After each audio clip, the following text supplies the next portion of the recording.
Welcome. We have a rare opportunity today to meet and talk with Rick Steves, travel writer, producer, who's been inspirational in many ways in the life of our students, and very practical guides that are very useful to many people that I know. So we're looking forward to this conversation. With me is Dr. Heather Crandall, Chair of the Communication and Leadership Studies Department. I'm Dr. John Caputo. I'm Professor of Communication and Leadership and a Walter Ong Scholar. And with us again this afternoon is Rick Steves. Rick, welcome to Gonzaga. Welcome to the university. We're here on a very snowy afternoon, so great day. We're just kind of curious about a number of things that sort of have influenced us about your writing, your travel programs, but also that might be interesting for our students. The first thing is just a general question. When did you first start traveling, and what made you think maybe I could make a business out of this? Mm-hmm. I never wanted to go to Europe, and just because of the circumstances of my family, my dad, who was a piano teacher, started importing pianos from Germany. So he needed to go see the piano factories, and we have relatives in Norway. So when I was 14 years old, they took me to Europe to see the piano factories and to visit relatives in Norway. And I distinctly remember thinking, this is a stupid idea. I thought, in that mindset, I don't speak that language, why am I going over there? I haven't even seen my country yet. And how old were you? I was 14. 14, okay. But then I remember very distinctly after a couple of days thinking, this is not that bad. There was different candy, different pop. I remember there was one-armed bandits in the hotel lobbies I could gamble. I distinctly remember statuesque women with hairy armpits. As I thought, wow, this world is very interesting. It's different. And then a couple years later, we were in Europe again, visiting relatives in Norway and piano factories in Germany. And I was in the train station in Copenhagen, and I remember seeing kids a couple years older than me with rucksacks, Eurail passes, no parents, and Europe was their playground. And I looked at my mom and dad, and then looked at those kids, and looked at my mom and dad, and I thought, I don't need you guys for this. And I remember vowing to go back to Europe every year for the rest of my life, just for kicks, because it's just a fun thing to do in the summer. And I did, and then after 4 or 5 trips, it was really clear I was learning from my mistakes, and it pained me to see other people screwing up just like I did last year when I knew the lesson. You don't change $20 traveler's checks in Norway because they charge $4 per check, not per transaction. You see, when you change $100, you're going to lose $16 extra, and if you're a budget traveler, that hurts.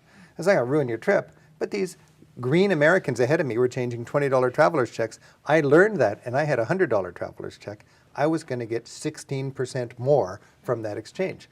I thought if I could just package these lessons into a class, I would have a neat little excuse to go back to Europe and update my material every year. Right. So I offered that class at the University of Washington's Experimental College, just for kicks, and I offered it, and I thought a bunch of kids from the dorm would sign up, and it was their parents, 100 parents signed up, each willing to pay $8 to hear me tell stories about Europe. I remember going through I lived in the dorms there, and I went to the class with like $102 bills, and I came home with $110 bills. And all I had to do was tell stories and show slides for a few weeks, and ever since then I've been teaching. I've found this little niche. People want to learn from my mistakes rather than their own so they can enjoy maximum travel thrills for every mile, minute, and dollar. And I've spent a third of my adult life since then in Europe making mistakes, taking careful notes, packaging those lessons and bringing it home. Now I'm doing the same thing I was doing back then, but I have a staff of 80, and I've got technology that amplifies my teaching beyond my wildest dreams. So I can produce a national public radio show in a closet in my office, literally. I can produce the most widely watched travel on television right out of my office, and it's all guerrilla production from a guy who's doing the same thing he was as a husky. That you mentioned the staff of 80 is a nice entrance into our second question, which is what, in terms of leadership and communication, what are those roles in your organization with your staff of 80? How do you do that communication piece? Well, that's a real important challenge. You can be a great traveler, but it doesn't mean you know diddly about running a business, So I'm pretty humble about that. And I see my staff as partners. When Thomas Jefferson wrote his epitaph for his tombstone, he didn't say he didn't want to remember as a president. He was a president of a university or a college, right? That was what he really valued and what he did. One of the things that I would value when I'm all done is having employed people well. And for me, it's really important to be provide good employment and profit off your employees, but give people meaningful work and exciting challenges and security and creative options, and share in the productivity. So it's a beautiful family we've got at Europe through the back door. I don't run the business. I have what we call a business team of 5 people, and I'm one of them, and I'm gone for months a year. Yeah. And I don't micromanage. I used to do that, and life's too short to micromanage. So I'm just thankful that they, there's many different ways to skin a business cat, and I don't always agree with what they do, but it works, and we're fine. And I get to go to Europe and still do what I like to do, which is, do the hikes and check out the hotels and find the little restaurants. When you're there, do you maintain daily contact with home folks? I do only in the marketing end of my business. I'm more in the copywriting, marketing, production end of our business. I don't really pay much attention to the grind of running a business and human resources management and issues of day-to-day keeping the business going and inventory and all that kind of stuff. That just really gets me depressed. But I stay in touch with I really think where I contribute in my business is helping produce our content and then keeping our marketing edgy and fun. One of the things Gonzaga has for a long time had a number of overseas international programs. And in our master's program, we actually have a small immersion project in a small village up in Apennine in central Italy. And our intent is to try to have people become more immersed and outside of the main tourist places, to kind of get them out of that American cocoon, the high level of touring they read about in tour books, and when they're in big cities where they can't really sort of meet people exactly. But your books are always very helpful about trying to be as close to the culture as possible. And you're not down market exactly, because sometimes you say, well, I splurge when I'm in Rome, I get air conditioning. I do X when I'm here. So could you kind of talk about how you see this value so travelers are not just in a cocoon of American experiences? Boy, that's the challenge. And we are victims of a lot of marketing in Europe as tourists. We're consumers, and everybody wants us to consume their stuff, and they're hitting us all the time with their glitter and glass. And you see tourists in Venice just sort of in a trance, walking from the Rialto Bridge over to St. Mark's and back, and they never leave that shopping corridor because you've got colorful English things and lots of beads and trinkets, and it's just kind of mesmerizing. And you got to physically make a point to get away from all that easy tourist track and struggle and make mistakes and find yourself lost and need people and meet people. There's 2 kinds of people you can meet as a traveler in Europe. You can meet people who are camping out where the bus lets people out to see the Vatican Museum, and they're just waiting to sell you stuff as soon as you get off the bus. There's that kind of Italian. And the average American, that's the only Italian they meet, Or you can get away from that, and then you find yourself, rather than part of the economy, part of the party. And that's sort of a philosophical goal in my travels. Somebody told me the name of the place where your program is. Cai. Cai, yeah. You've done a good job, because I've never heard that name. So I don't know where that is, and I imagine that's a real blessing when you're trying to get people immersed in the culture.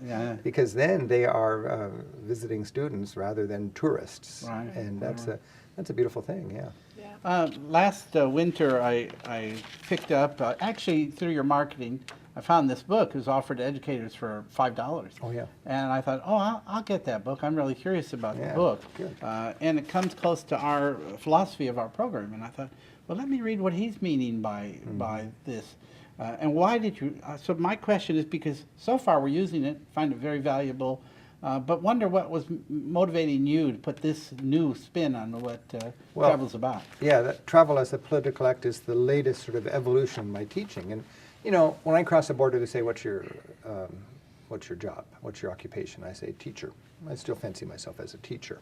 And for 30 years, I've been teaching Americans how to travel smartly and thoughtfully in Europe.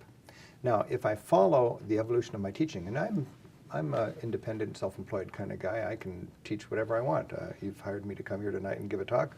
I can talk about anything I want, And I just follow how my teaching has gone, where my heart has been in my teaching for the last 30 years. And, Maslow's hierarchy of needs, right? It's the pyramid, creatures, humans or animals or whatever, are going to take care of their bottom needs first: food, clothing, safety, roof over your head, and then you can entertain yourself and you can be creative and then you can be altruistic and fulfilled or whatever. You got that sort of evolution.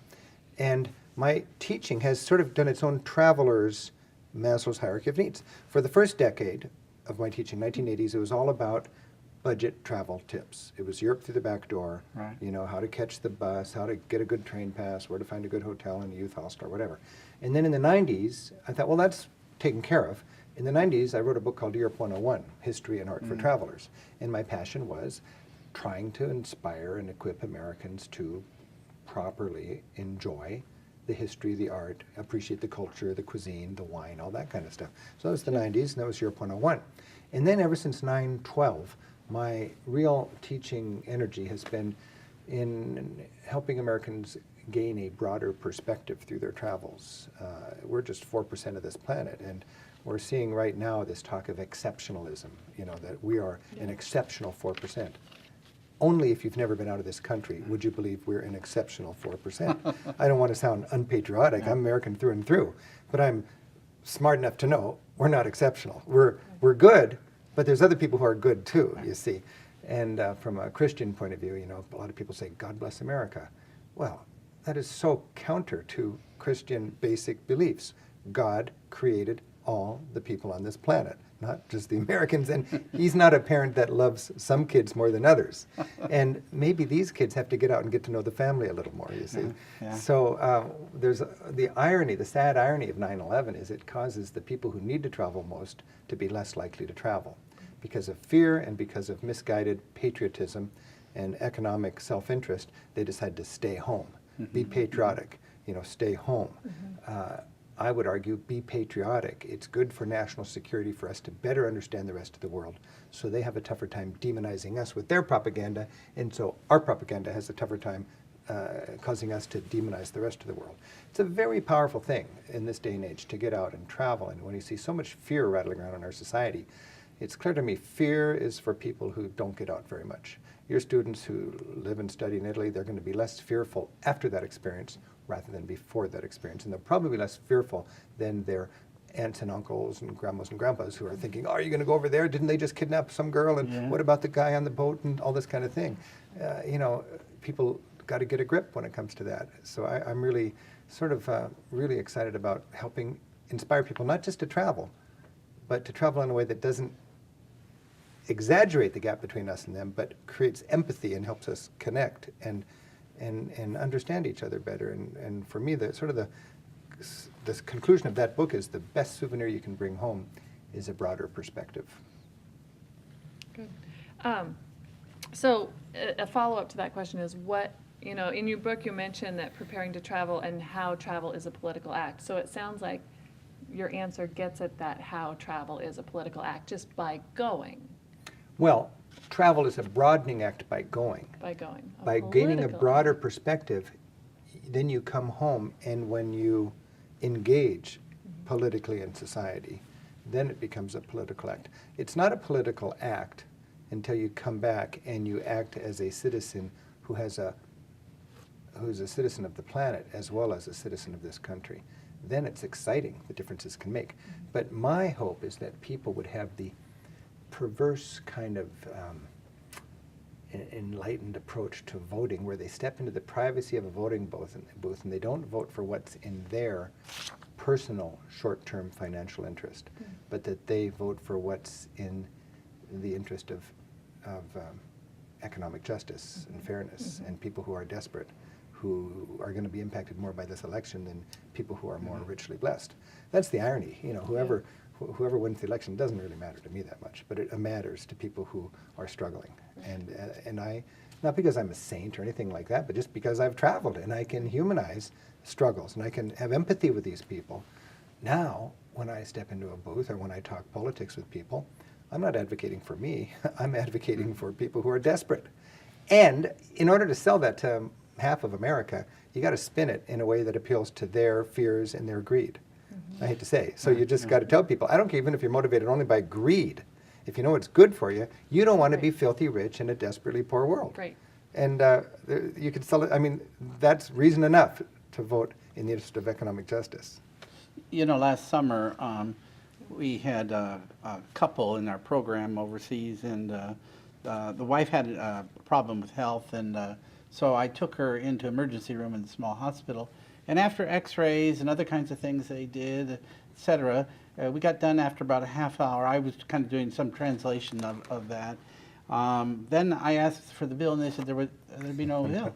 No bill. And so the couple just kept, well, how can they do that? How do they do that? And so this was right in the middle of our own looking at health issues in the United States, and they just thought, how does that work? And And they look at us and say, how can you live without that? How can you live? Yeah, exactly, that kind of orientation to that. Well, it's an interesting comment about the healthcare, because for 25 years I've been a tour guide, and every time I have to take people into the emergency room or something, it's the same sort of shock. Yeah. How can you do that? Well, you know, it's covered in your taxes, and we've been paying taxes on our whole trip. We're paying $8 for a beer instead of $4 for a beer, and you know, that's paying for their healthcare. So you need to use the healthcare, enjoy it. Yeah, good.